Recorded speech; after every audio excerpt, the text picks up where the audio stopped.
Welcome back to GEMS podcast. I am your host, Genesis Amaris Kemp, and with me today is Dr. Hailey Steinhauser.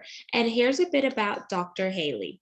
She is a chiropractor and a wellness coach. For years, she has helped family members, friends, patients, and clients get their health back on track and make the connection between how the mind affects the physical body. Powering up the nervous system, breaking old patterns that keep you in survival mode, and focusing on living in the present moment are all key parts of how she lives her own life and how she guides transformation in her patients and clients' lives. And without further ado, please welcome Dr. Hailey Steinhauser, where we will be talking about patterns and how that plays into mind body connections. Hello, thank you for having me on. My pleasure, Dr. Hailey. So, before we jump into this powerful segment, I want you to share a fun fact about yourself that maybe your community is not aware, and certainly my community is not aware. What makes you Dr. Hailey? Sure. A fun fact, and one that I was reminiscing on this week is that I actually had the fantastic and lovely opportunity to live in Europe for the past 3 years. I'm back in the US now, but I've just really enjoy traveling and seeing the differences in culture throughout different areas of the world. And that's something that I'm really blessed to have been able to do. And it's really taught me a lot on even things to apply to my own work and life. So that's what I have really enjoyed about my life the past few years. And that is super cool because I believe whenever you get outside of your comfort zone and you travel and see the world, then it also opens up your perspective to how other people think, the different cultures. Also, if you're a foodie like me, you get to eat incredible food and etc. And I think that's so important because I can't tell you enough when I hear people say, "Oh, I've never been outside of my city or let alone home state." I'm like, "What?" Yeah. Yeah, you can there's so much growth and just revelation that you can have there. And I love what you said too about the comfort zone. That's one of my favorite. I think the quote is life begins at the edge of your comfort zone, but I like switching it up a little bit to growth begins at the edge of your comfort zone, because when you're right there and it's kind of uncomfortable, but you can still dive in, that's where it's at. Yes, and I like that. I like how you put the spin on it. So now let's spin into this conversation and dive into patterns. What are those patterns? What do you look for within your family members, your friends, your clients, and your patients to really help them bridge the gap with that mind and overall body connection? Because some people may not even realize that they have patterns because they get so accustomed to doing things so robotic that it's like, oh, I've just been in autopilot and I just never knew. Yeah, that autopilot. I mean, that's just huge. And I feel like patterns is a great place to start because people come to me from all different walks of life with for all different reasons, or maybe it's that person who kind of has everything going on and it's just very overwhelming to be like, okay, I know I want to change something, but where on earth do I start when there's 20 different things that I quote unquote have to work on? And then that's where looking at patterns is really helpful, because you can kind of take a step back and see, okay, well, sure, there's this whole scope of things to look at and that maybe you're not happy with or that are making you uncomfortable. But what is a factor that is common among all of those things? And then being able to see basically where some patterns in your life might be really helpful, and then some patterns might have been helpful at a certain time but are no longer serving you, and that's the place that you want to start. Because when I talk about patterns, I tend to kind of maybe start from the physical world and be like, okay, yes, pattern of, okay, you something happens and you respond this way, or this is your natural habit, right? But it's all in the nervous system too. So these patterns are formed from your brain's response to, okay, something happened whenever in your life. Maybe there was really stressful event, or maybe just something that happened repeatedly. And then your brain was like, okay, cool. Well, we responded this way and it worked. So that's awesome. We'll keep doing that. And then so it creates this efficiency, which is a good thing, right? Because otherwise, if your brain wasn't efficient, then you'd be wasting so much energy on everything, like literally everything in life. So it's a good thing. But then what we want to look at is, all right, you have this pattern and that pattern and that pattern, but this one's not really serving you anymore. Maybe this one, you at the time that you formed that pattern just didn't have the tools to like do it in a way that didn't cause your body extra stress. But now every time you walk into a meeting at work, you get anxiety, even though you've been doing this for 10 years, and you shouldn't have that anxiety anymore, quote unquote, shouldn't, right? It's that like logical, like, why am I doing this? But it's there and it's happening and it's automatic and it seems beyond your control. But that's just because it's in that subconscious part of your body, that subconscious part of your brain that's driving those actions. So that's why we can kind of look at, okay, well, how do we change this pattern? And there's lots of really cool ways to do that, but I've been babbling for a little while. So if you have any input, then you can feel free to kind of dive in and we can see what direction to go in. No, this is like really interesting but one of the questions that popped into my head, Dr. Hailey, is like, what if I don't know what my pattern is, or how can I find that out? Like, what are some signs that I can look towards? Because think about it. You mentioned the example of someone's going into a work meeting and all of a sudden anxiety starts rising up, but they've been doing this job for 3, 5, 10 years. They could do it in their sleep. So why are they still feeling anxiety whenever they've already known the job from the start to finish and they could do it with their eyes closed? So where is it stemming from? And then I wonder, can some of these patterns, Dr. Hailey, be linked to any form of childhood traumas or experiences that carry into adulthood? Yes, so definitely. And oftentimes that, right? So something will happen when you're young or like as you're growing, like, it depends. It doesn't matter what age something happens, but it can be as early as like early childhood.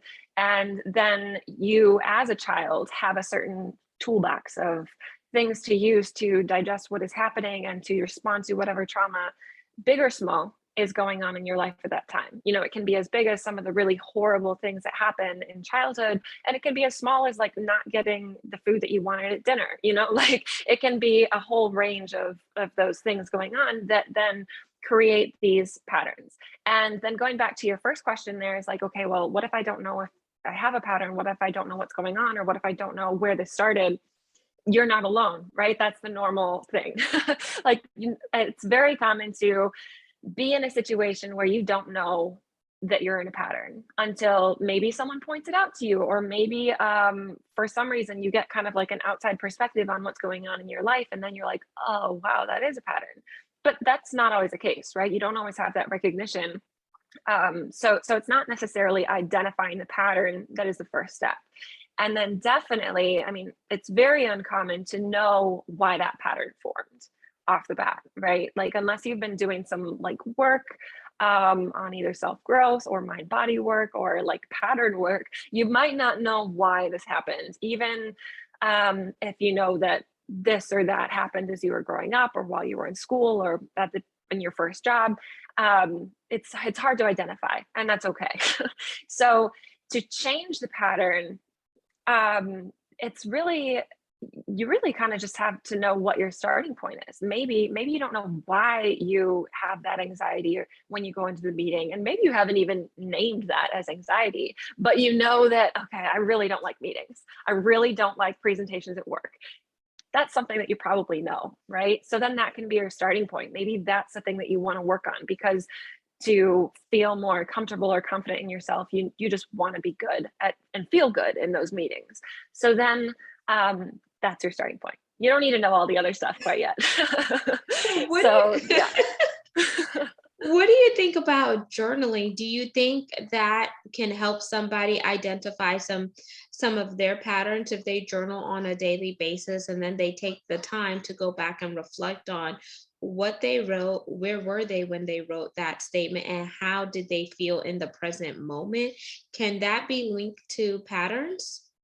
Yeah, I think journaling is a really, really useful tool because um, you kind of get in that free flow, right? So it might start out as like journaling with like very logical things, but then maybe halfway through or at the end of it, you're just kind of writing things and like it's kind of just coming out, and you're like, wow, I didn't put that together before. I hadn't thought about that. And then you can get those kind of moments of realization of like, oh, that is something that I do all the time. That's a pattern. That's a belief that I have that I don't really agree with anymore. You can get those realizations from journaling. And then I think an interesting caveat to that is that I almost think that that's something that stops some people from journaling. Because when it comes to journaling, I think some people are like, they've been doing it all their life. They do it every single day. They absolutely love it. And then some people are like, wow, no, I just can never sit down and journal. I just can't do it. And for those people, I think sometimes maybe it's just not for you. There's so many tools out there. Some tools are just not the tool for you. But sometimes I almost think it's like oh my gosh, I'm going to have realizations and it's going to be overwhelming. And then I'm going to have things to do about that. So it can be like, there's like a weight that stops people from journaling. And with that, I would just say, just do it anyways, and just try to not have any expectation of what's going to come from it. Because sometimes you're just going to write things out and maybe you'll never look at it again, or maybe you'll have a realization and then you'll leave it at that and maybe come back to it another time. Or maybe it'll be like wow, this is a moment for growth. And I'm going to take this to my coach or my therapist or my friend, and we're going to like make some changes here. But kind of taking that weight off, I think, is really important. Just to make it so you can kind of go in and have that be time for yourself and journal. And it's your own moment and you can make it what you want. There doesn't have to be any expectation there. So I just think that I like that's an that. important thing to know. Yeah. And that's really cool. And then for some people, I guess, who don't necessarily like quote unquote journaling, I would also say like just call it a mind mapping or brain dump exercise where you're Mhm. writing down whatever comes to your mind during that period of time. Even though you may not be forming coherent sentences or anything, you're just releasing it out of your mind and just freeing yourself. And then maybe after that exercise, maybe you could spend some time being still and quiet, whether you're practicing meditation, listening to some soothing music, or just stilling your mind and slowing down so you could really connect with your mind, body, and soul. But Dr. Hailey, I want you to walk us through like whenever you're working with someone, like where do you start and what does that look like if someone is interested in coming to you for help because they're like, okay, something is not right. Like I'm having these thoughts are affecting how I feel, then how I feel is externalizing because my face is breaking out, I'm having acne, I got a rash, or I feel sluggish, or whatever the case may be. And let me know if that's making sense. Yeah, no, that's totally making sense.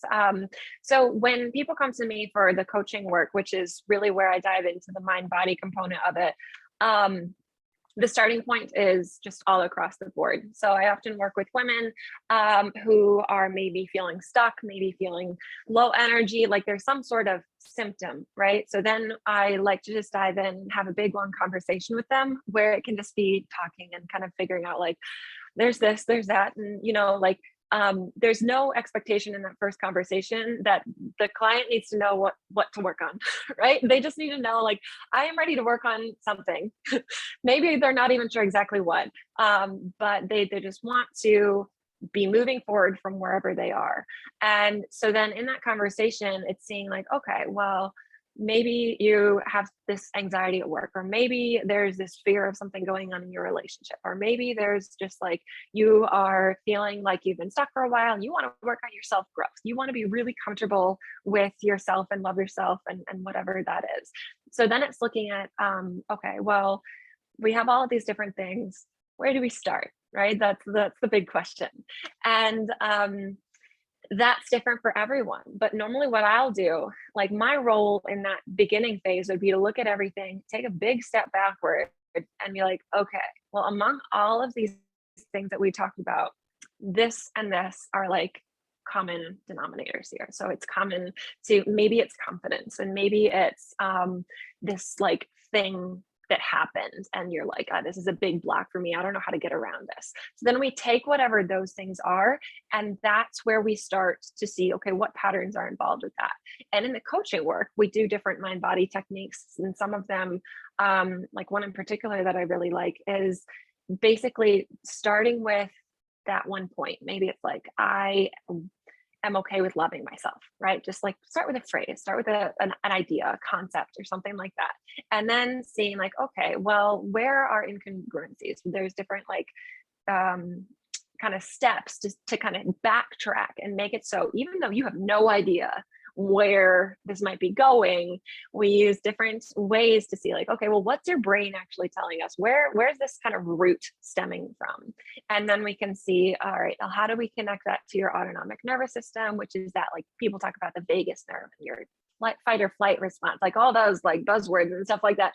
Well, that is where those are real things, right? So that's where we actually want to connect to make it so then you actually start to change that part of your nervous system, which will then change your response. So that's kind of like the step one. And then sometimes we even dive into, okay, well, maybe we're changing these automatic patterns. What patterns do we want to like intentionally create now? So, and that's where the habit building comes in.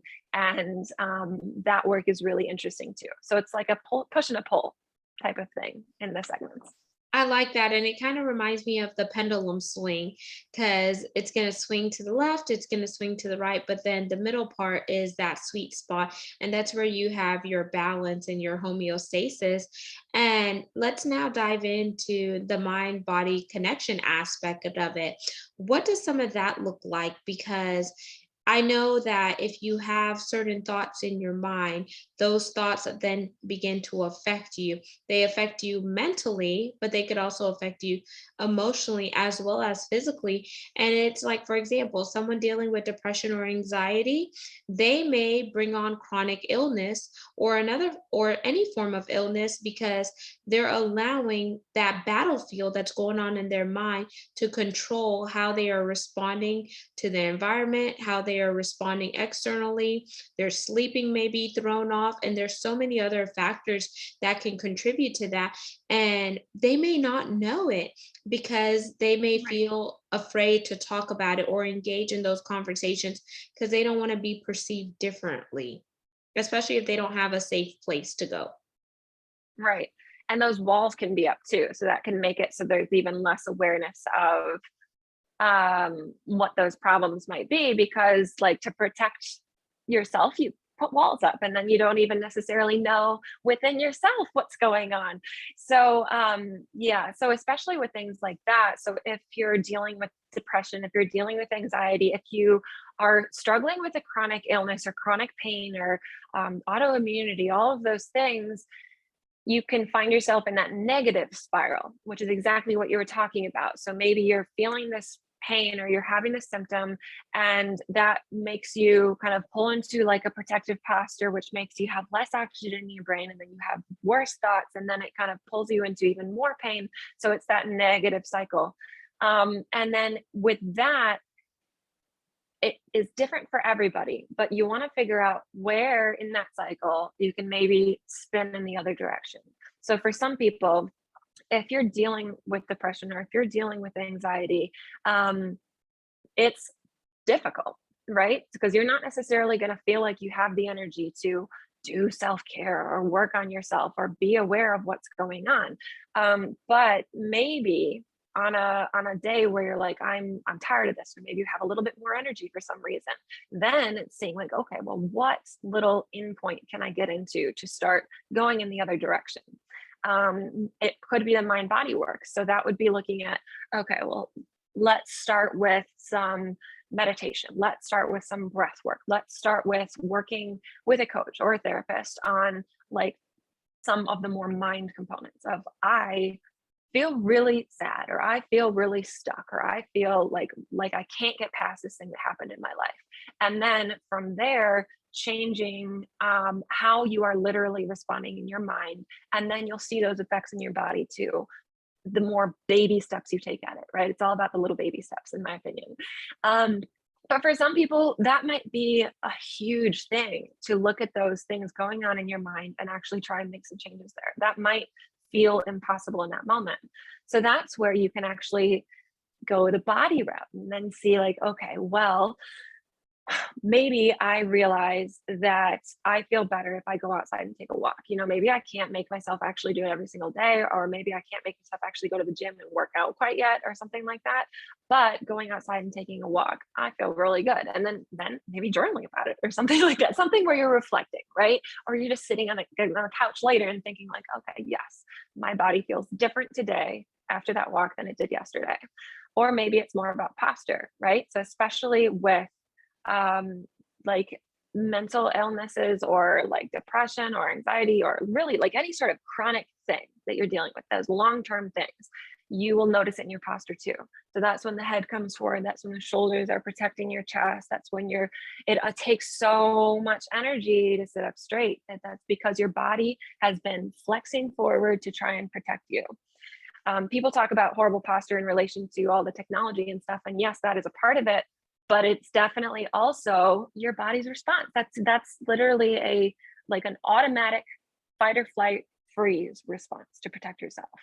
And so then it might be looking like, okay, well, maybe I'll work on my posture today, and maybe I'm going to do a little bit of balance exercises while I'm brushing my teeth, like standing on one foot while you're brushing your teeth. It may not feel like a lot, but you brush your teeth twice a day, right? So that's twice a day that you're working on your posture. And that might be your in to then be like, okay, well, I'm changing my posture. I'm changing how I feel in my body.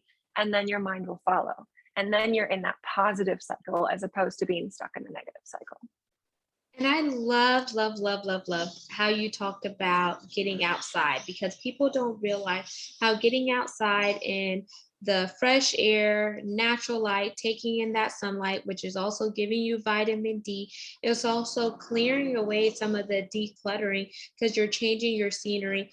Or also visualization. Visualize your happy place, whether it's at the beach, somewhere exotic, a rainforest, or wherever it makes you feel happy. And then I also liked how you talked about posture, because coming from corporate America, I was in oil and gas for 12 years. We were big on ergonomics, like making sure you change your posture when you're at work. If you sit for 30 minutes, try to stand for 30 minutes, or do some yoga. If you strengthen your core, you won't have those back problems. Or like breathing, focusing on breathing. Even if you're feeling anxious, just taking a deep breath, inhale, hold it, then release, and pay attention to how you are releasing the breath work. How is your stomach rising up and as well as contracting? How do you feel after you do that breath work? And naps, oh my gosh, Dr. Hailey, naps, taking naps in the day are rejuvenating if you can. Like, I know Google has nap pods or sleep pods, whatever they're called, and people really gravitate towards that. So those are all really great tips. And I want to ask you, what type of gems would you like to leave with the listeners and viewers regarding what we talked about today? Biggest gem would be to take baby steps. So it's all about movement in whatever direction you can, because you never want to be stuck with that weight of, oh my gosh, there's so many steps ahead of me. How do I even start? It's all about, okay, well, today I'm going to do a little bit of posture work. Today I breathed. I focused on my breathing for a minute. That's a great step.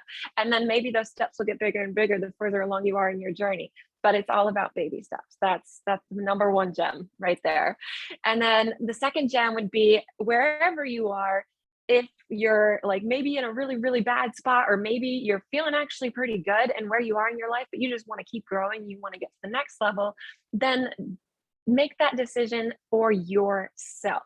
And that is you loving yourself. And whatever step you take, whether it's to start a program or to listen to the podcast and do a little self-care in that day, or whatever your kind of step looks like, do it because you are loving yourself and honoring yourself.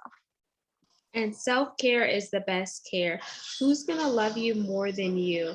And those are two incredible gems, baby steps, because those baby steps are going to turn into big leaps. And before you know it, you're going to reach your milestone. But if you never start by taking that first step, then you're not going to be able to turn those dreams into reality and turn some of those failures into success or whatever. And Dr. Hailey, what is your call to action? Something that is going to inspire, ignite, and just motivate these listeners and viewers to just get up and just say, you know what, I got to get my mind, body, and soul in alignment so I could take my life back versus letting life take me back. Yes. Call to action. If you feel ready, if that aligns with you, if that like fired you up right then I would say like I'm gonna give Genesis the links and she's gonna put them in the podcast, but let's schedule a call because we can do a free that 1 hour call that I do with folks. I offer that to you guys for free. So you can talk to me all about what you want to do, where you want to go, or even if you don't know, then we can just talk and see what is going on and then give you a plan for how to reach that, whether that's working with me or whether that's doing something on your own or finding another person to really guide you and help be that person to inspire you on your journey. So I would say, do it, get ready, whether you are needing help getting to the next level or needing help just taking that baby step. That's what you should do. Awesome. And Dr. Hailey, tell the listeners and viewers how they could connect with you on your website and where do you hang out on social media? Yeah, so my website is healthyhabitstudio.com and I am mainly on Facebook. So Hailey Steinhauser DC is where you can find me. I've got an awesome group actually. And speaking of posture, right now I'm doing a posture series in there because that's something a lot of folks struggle with in like I find that the way that posture is normally talked about is just not helpful. So I'm going on a series in there where it's going to be super helpful, super digestible, and actually make an impact not only on how you feel in your body, but also that mental health part of it. So that's Healthy Habits Coach is the group. You can search that on Facebook as well. But I'll give you guys all my links so you can get to that really easily and definitely reach out to me. I'm actually on there, so you can actually reach out to me and I'll give you a little chat. And there you have it, listeners and viewers of GEMS Podcast. Once again, I am your host, Genesis Amaris Kemp, the host with the mostest, and you just heard Dr. Hailey Steinhauser, and we talked about some incredible things. All of her contact information will be in the show notes so you could connect with her. And you heard her say she mainly hangs out on Facebook. So for all you Facebook or Meta lovers, head on over and connect the dots so you can level up in your mind, body, and soul with an incredible firecracker such as Dr. Hailey. Until we chat next time, peace, love, and lots of blessings. Make sure you follow the podcast. We can be found on 40 plus platforms and follow us on YouTube at GEMS with Genesis Amaris Kemp for video content. Share with a family member and a friend. Help them level up. There's enough room at the table for all of us. So, si se puede. Yes, I can. And you can too.